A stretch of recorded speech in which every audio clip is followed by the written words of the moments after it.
भाभी, मुझे वो आपका डायमंड वाला नेकलेस दे दो ना, मुझे एक पार्टी में जाना है पहन के। ननन जी, वो सेट तो मेरी भाभी का था, उनको एक शादी में जाना था तो मैंने उनको वापस कर दिया। कोई बात नहीं ननन जी, आप मेरे पास से कोई दूसरा सेट ले लीजिए। नहीं नहीं, कोई जरूरत नहीं है, आपने जरूर अपने मायके में जानबूझकर देकर आई होगी, झूठी कहीं की। अरे ननन जी, मैं भला झूठ क्यों बोलूंगी।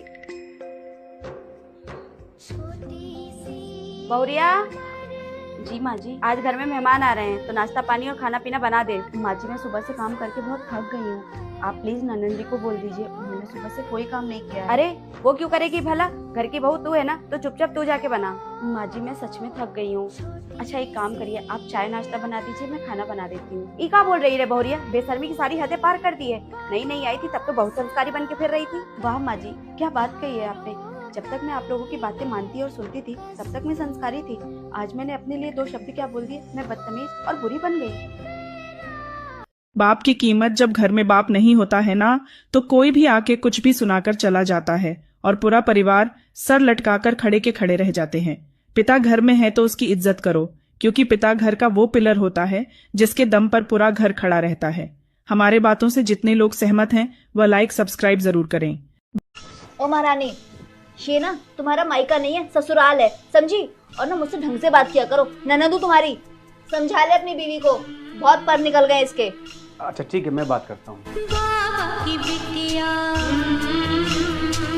अरे सॉरी, मुझे पता है कि तुम्हारी गलती नहीं है, लेकिन अगर उसके सामने तुम्हारी साइड लेता ना तो उसे लगता है कि मैं जोरू का गुलाम हूँ। तुम्हें पता है, एक लड़की जब अपने ससुराल में दुखी रहती है ना, उसका कारण न उसकी सास होती है, न ससुर और न देवर न ननद होते हैं, उसका कारण उसका पति होता है। मैं ये नहीं कहती कि आप मुझसे प्यार नहीं करते हो, आप मुझसे बहुत प्यार करते हो, लेकिन पता है आपका कसूर क्या है कि आप कभी भी मेरी साइड नहीं लेते हो। अगर आप थोड़ा सा भी मेरी साइड लो ना तो ऐसे। बहू। हाँ माँ जी। आज खाने में क्या बनाओगी? माँ जी आप जो कहो वो बना देती हूँ। भाभी एक काम करो ना, आज दाल बाटी बना लो, आज संडे भी है। अरे बेटा, दाल बाटी नहीं बहू, तुझे 2 ठीक लगे वो तू बना लेना। हाँ तो माँ जी मैं कढ़ी चावल बना लेती हूँ। हाँ बहू बना ले, बहुत दिनों से कढ़ी चावल खाए भी नहीं है। मैंने कहा दाल बाटी बनाने को तो मना कर दिया, भाभी ने कढ़ी चावल बनाने को कहा तो फट्टे से हाँ कर दिया। अभी मजा चकाती भाभी को तुम्हें। भाभी मुझे नहाना है तो मेरे लिए गर्म पानी कर देना। ठीक है दीदी, अभी रख देती हूँ। ये रहा गर्म पानी, अब आएगा ना मजा। Mummy mummy. क्या हुआ दीदी? क्या हुआ, क्यों चिल्ला रही है? मम्मी देखो ना, भाभी ने यहाँ जानबूझ के गर्म पानी रख दिया और मेरा हाथ जल गया। माँ जी वो दीदी ने कहा था मुझे पानी गर्म करने को। इसमें बहू की क्या गलती है? तूने बोला था ना पानी गर्म करने को, तो तुझे नहीं पता है यहाँ पानी रखा है? जा बहू तू तेरा काम कर। ठीक है माँ जी, इस भाभी को तो मैं देख लूंगी। बहू। जी माँ जी। बहू आज खाना थोड़ा बढ़ा लेना, घर पे कुछ मेहमान आ रहे हैं। ठीक है माँ जी। परेशान करके रख दिया इस बुढ़िया ने, रोज कोई ना कोई इनका मेहमान ही आया करता है। आज मैं खाना ही नहीं बनाऊंगी ताकि इनके मेहमानों के सामने इनकी बेइज्जती हो जाए। अरे दीदी आ गई आप, आइए बैठिए। और बहन घर पे सब बढ़िया है? हाँ दीदी सब बढ़िया है। बहू पानी ले आ, मेहमान आ गए हैं। जी माँ जी आई। अरे मम्मी आप यहाँ बिना बताए? बहू मैंने तुझको सुबह बताया तो था कि मेहमान आ रहे हैं। लेकिन माँ जी आपने ये नहीं बताया था कि मेरी मम्मी आ रही है। बेटा हम दोनों मिलके तुमको सरप्राइज देने वाले थे, इसीलिए मैंने तुझको नहीं बताया। माँ जी मुझे माफ कर दीजिए, मुझसे बहुत बड़ी गलती हो गई। मैं चाहती थी कि मेहमानों के सामने आपकी बेइज्जती हो जाए, इसीलिए मैंने आज खाना ही नहीं बनाया। कोई बात नहीं बहू, तेरी माँ सफर करके आई है, देर मत कर, जा खाना बना ले। ठीक है माँ जी। लोग कहते हैं लड़की अपने बाप की गरीबी बर्दाश्त कर लेती है लेकिन अपने पति की नहीं, मगर सच तो ये है लड़की अपने पति की गरीबी भी बर्दाश्त कर सकती है, लेकिन हमेशा गुस्सा करना, ताना देना और बात बात पर उसकी बेइज्जती करना ये कभी बर्दाश्त नहीं कर सकती।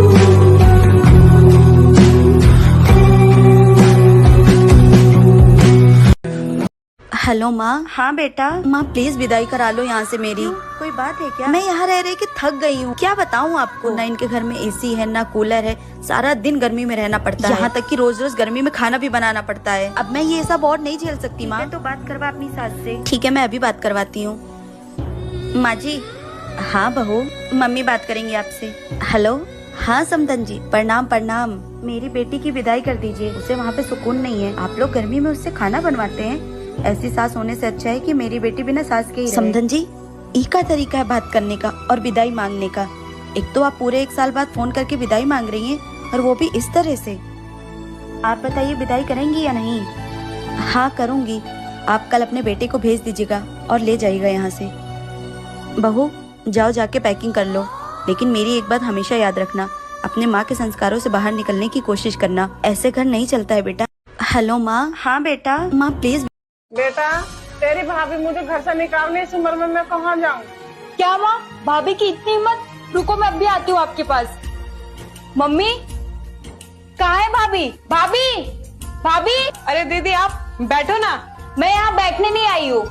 आपकी हिम्मत कैसे हुई मेरी माँ को उनके घर से और उन्हीं के बेटे से दूर करने की? और आपने ये सोच भी कैसे लिया कि वो इस उम्र में कहीं और रहेगी? जैसे आपने अपनी सास को अलग किया, वैसे ही मैं मम्मी जी को अलग कर रही हूँ। वो तो मेरी सास बुरी थी जिन्हें मैंने अलग किया, पर हाँ मेरी माँ बुरी नहीं है। छी, कितनी बदतमीज हो। हंसी आ रही है आपको मेरी बातों पे? हंसी तो मुझे आप जैसी बहुओं और बेटियों पे आती है।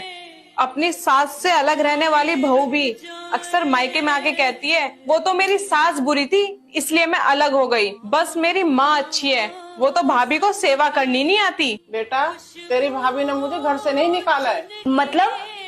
बेटा, मैंने सोचा था कि मुझे कमाने की क्या जरूरत है, पति की जेब से पैसे चुरा चुरा कर एक दिन अमीर बन जाऊंगी, लेकिन ये गूगल पे और फोन पे ने हमारा धंधा ही चौपट कर दिया। बात तो सही है।